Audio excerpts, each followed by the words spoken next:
In this video, we'll be talking about why it's important to use correct vocabulary, how to avoid mathematical misconceptions, and what you can do as a parent.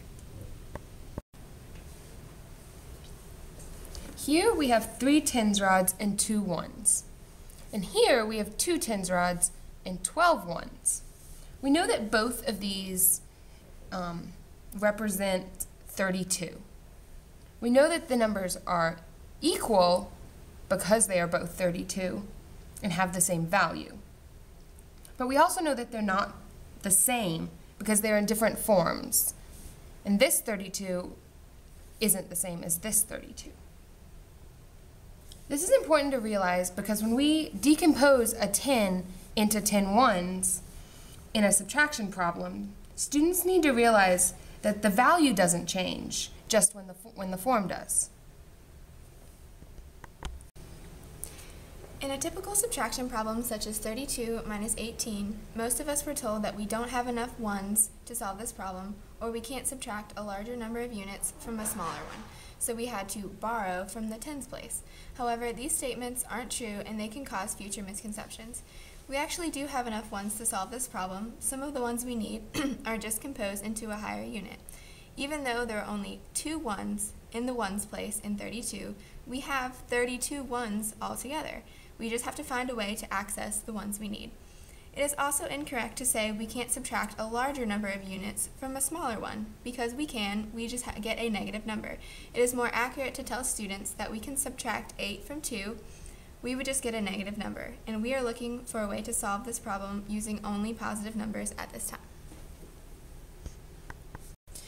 When solving the problem 32 minus 18, students may first look at it and think that it is impossible to solve because there are fewer units in the ones place in the minuend than there are in the subtrahend, simply meaning that 2 is less than 8.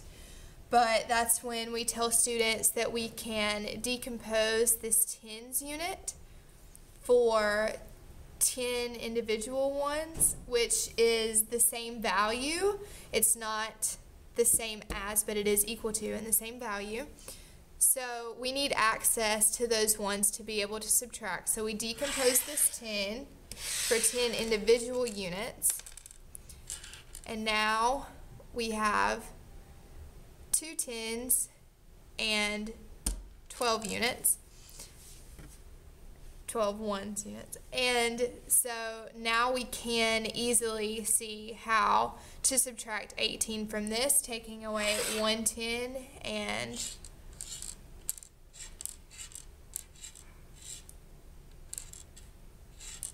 8 units, and we see that we are left with 1 10 and 4 ones units, which is 14.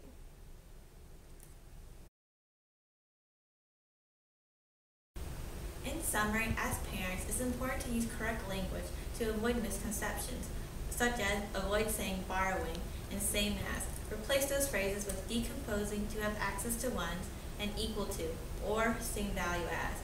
Also, don't say we can't subtract larger numbers from smaller numbers, because that's not true. We can.